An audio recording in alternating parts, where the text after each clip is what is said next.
अभी हम बात करेंगे क्रेडिट एक्सेस ग्रामीण के शेयर के बारे में।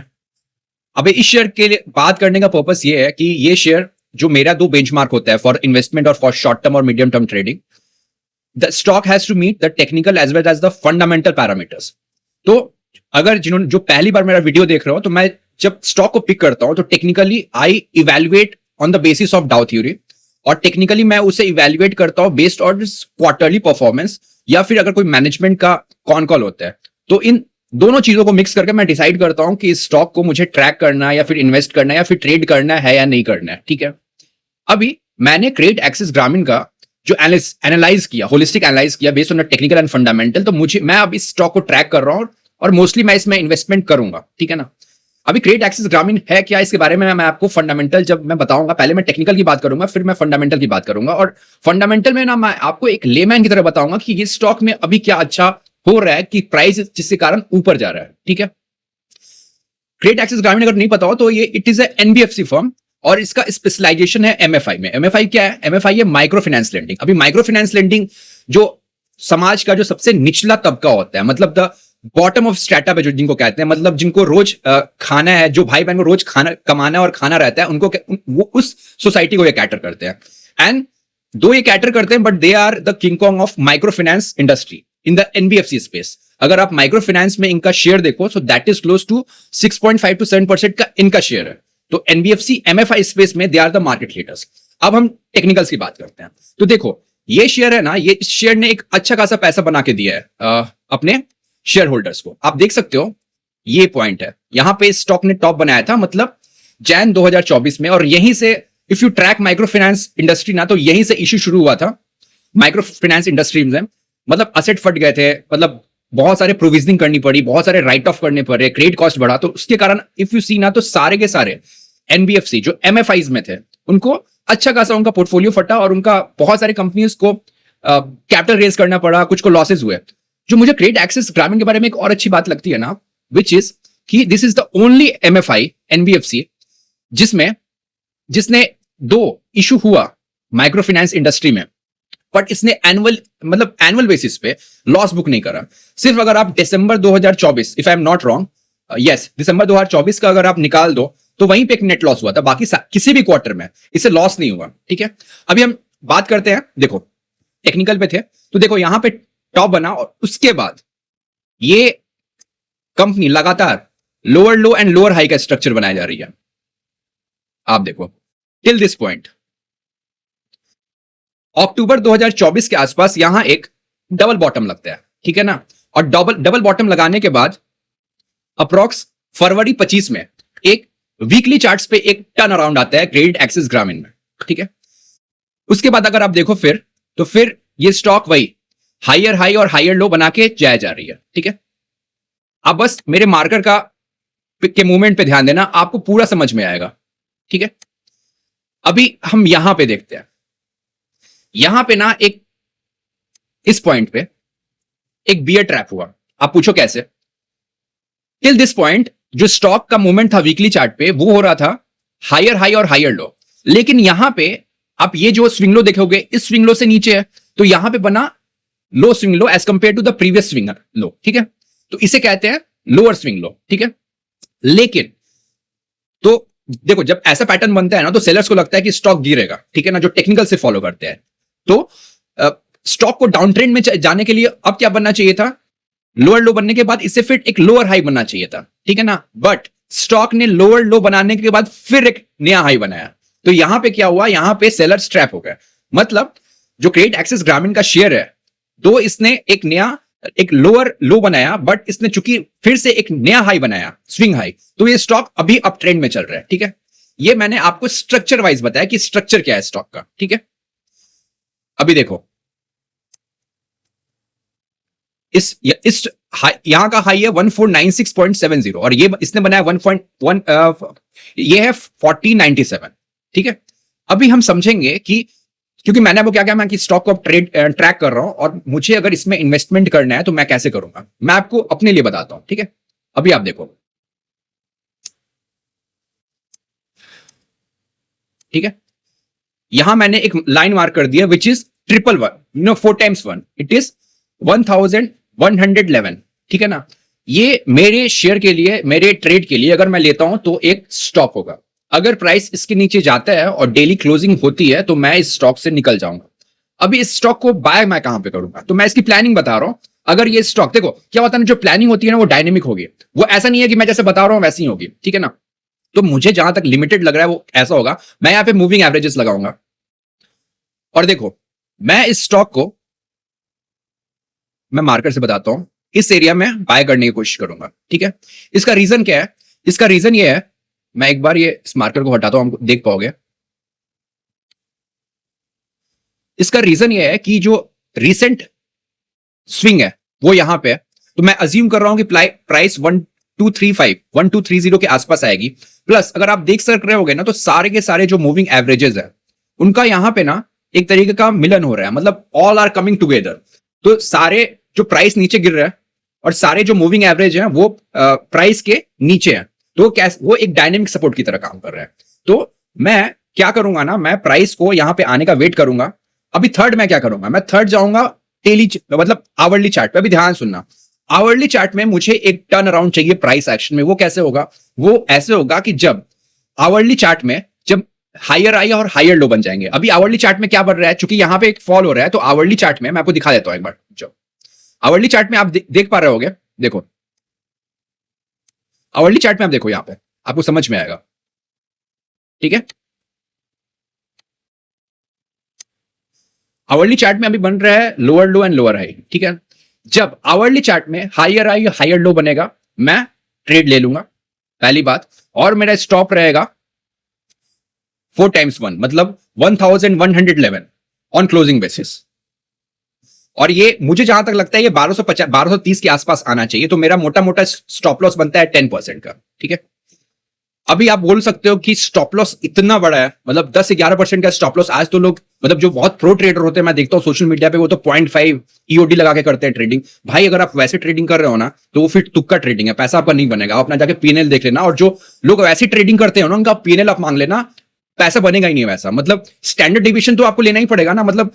और दूसरी चीज क्या है ना, कि जब आप फाइनेंशियल फॉलो करते हो ना, जब आप फाइनेंशियल्स में जाके आरओई का चार्ट देखते हो, आरओई का चार्ट देखते हो, और जब मैनेजमेंट बोलता है कि हम तो यहां से आरओई डबल कर देंगे, तो आप समझ रहे हो, तब तो मतलब टारगेट तो है ही नहीं। मेरे लिए सबसे पहले टारगेट तो होगा ये वाला प्राइस 1800 का। अगर मुझे टारगेट भी लेना है तो 1800 का टारगेट होगा। तो मैं इंटर कर रहा हूं कितने पे, 1330 के आसपास, और अप्रॉक्स मतलब 500 पॉइंट का ऊपर है, ठीक है। और 100 पॉइंट का मैं नीचे ले रहा हूं स्टॉप। तो 1:5 तो ऐसे भी आ रहा है, लेकिन टारगेट तो मैं नहीं लूंगा। मैं इसको ट्रेल करूंगा वीकली चार्ट पे, ट्रेलिंग स्टॉप लॉस लगा के। और ट्रेलिंग स्टॉप लॉस जो होता है वो काम करता है डाउ थ्योरी पे। उसके लिए कोई इंडिकेटर आप यूज नहीं कर सकते। इंडिकेटर यूज करोगे तो फिर आपका स्टॉप निकल जाएगा, ठीक है। ये रही बात ग्रेट एक्सिस के टेक्निकल के बारे में। अब हम फटाफट चलते हैं और समझते हैं कि ये कंपनी मुझे अच्छी क्यों लग रही है, ठीक है। इससे मैं इधर हटाया तो जस्ट होल्ड ऑन।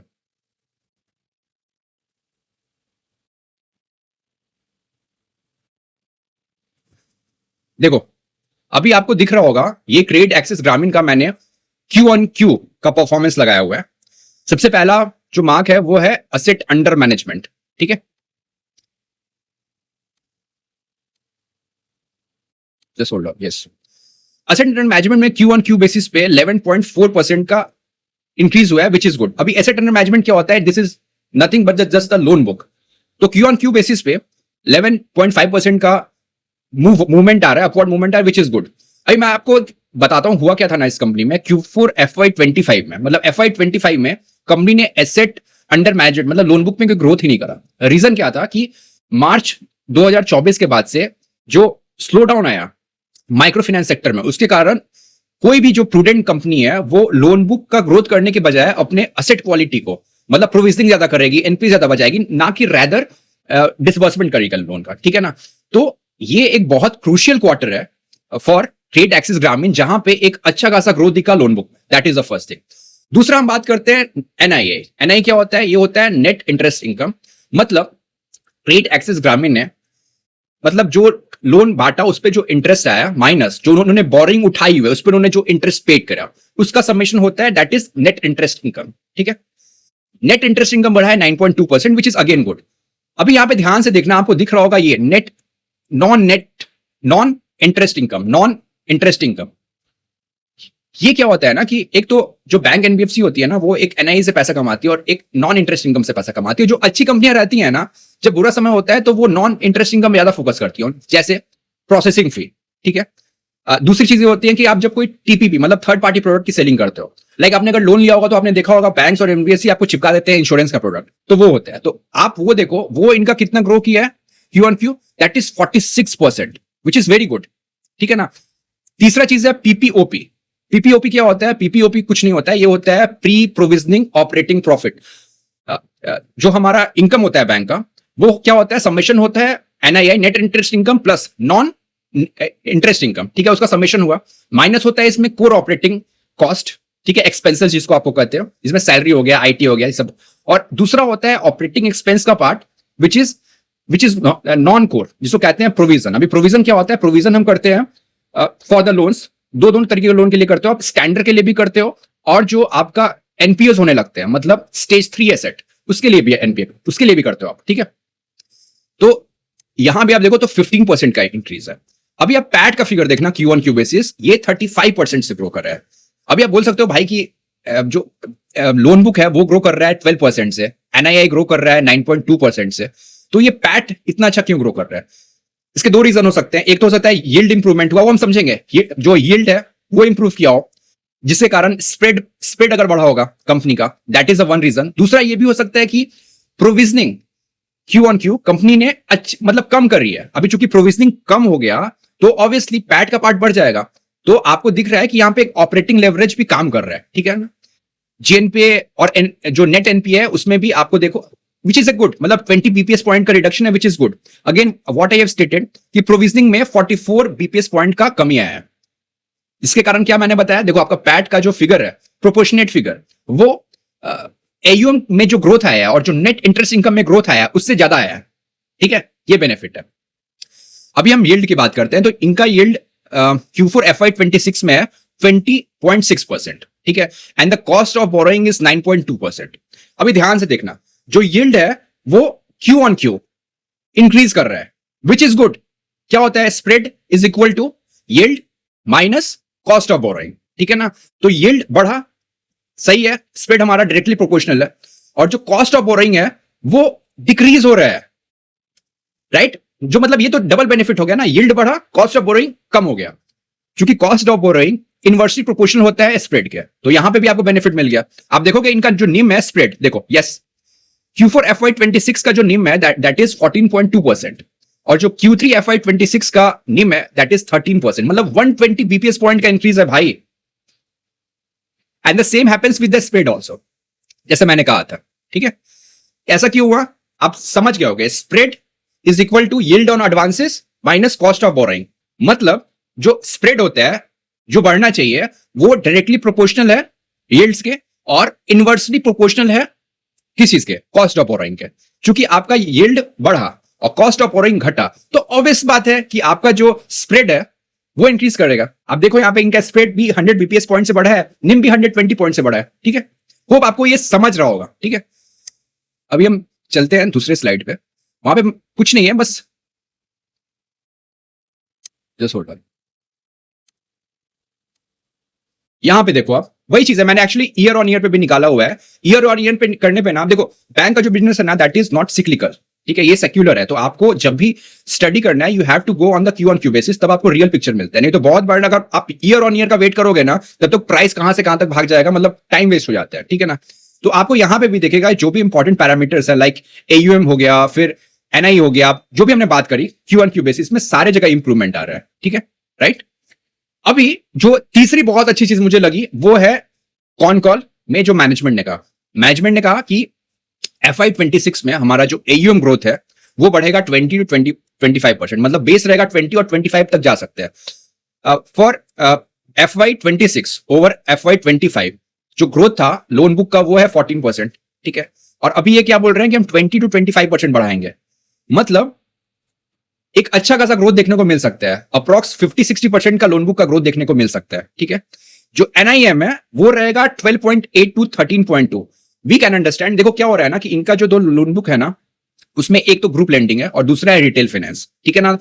तो बैंक रिटेल फाइनेंस, क्योंकि इनका जो रोल मॉडल है ना बिजनेस का, उसमें ये क्या करते हैं ना, एक ग्रेजुएटेड कस्टमर लाते हैं। मतलब कि जिसको इन्होंने पहली बार लोन दिया, अगर वो बंदा या बंदी उसका ट्रैक रिकॉर्ड अच्छा होता है तो फिर वो उसको ज्यादा लोन अमाउंट देते हैं, ठीक है ना। जैसे इनका स्मॉल बिजनेस लोन भी हुआ, या फिर आप इनका टू व्हीकल का लोन देखो, या फिर जो इनका इंडिविजुअल बिजनेस लोन देते हैं, इसमें अधिकतर इनके ग्रेजुएटेड कस्टमर होते हैं।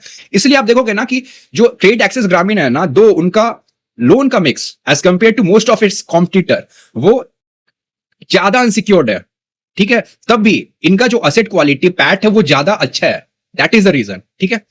अभी क्रेडिट कॉस्ट जो है, मैं आपको बता दूं, क्रेडिट कॉस्ट फॉर FY26 वो करीब था 6.8%, बिकॉज इसीलिए जो प्रोविजन आया इससे कारण इनका एक 80 बेसिस पॉइंट का इंक्रीज आ गया, नहीं तो 6% था। और for FY25 the credit cost was close to 7.7%।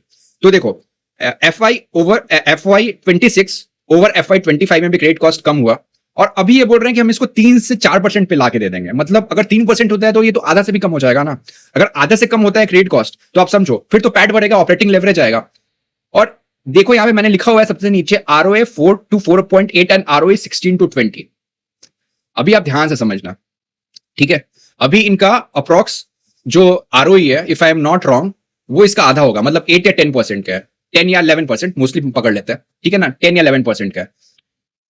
ROE का फॉर्मूला क्या होता है? ROE formula is PAT divided by share holders equity, ठीक है। अभी हम पकड़ लेते हैं कि वो 10 है अभी का ROE, तो अगर ये 20 हो जाता है इन केस, तो ऑब्वियसली मैं शेयर होल्डर इक्विटी भी बढ़ेगी। तो मैं मतलब मोटा मोटा सिंपल रखने के लिए कंपनी बोल रही है कि अगले 1 साल में हमारा प्रॉफिट FY26 से का डबल हो सकता है, ठीक है। अभी मैं इस स्लाइड पे आपको ले जाता हूं, राइट। यहां पे पैट अगर मेंशन होगा 778, मतलब मोटा मोटा 1500 से 1600 करोड़ तक का प्रॉफिट कमा सकती है, जो मेरी अंडरस्टैंडिंग है। आपको मतलब एक सिंपल मैथ से बता रहा हूं, मतलब जो करते हैं ना रिवर्स कैलकुलेशन करके, वैसा 1500 से 1600 करोड़ तक का ये कर सकती है। AUM बढ़ेगा, ऑपरेटिंग लेवरेज आएगा। So that is the reason मुझे क्रेडिट एक्सेस ग्रामीण एक बहुत अच्छी कंपनी लगती है for investment and tracking. Hope आपको ये वीडियो अच्छा लगा हो। अगर आप इसको X पे देख रहे हो तो प्लीज मुझे फॉलो करो, और अगर आप मुझे YouTube पे देख रहे हो तो प्लीज सब्सक्राइब करो। बाय।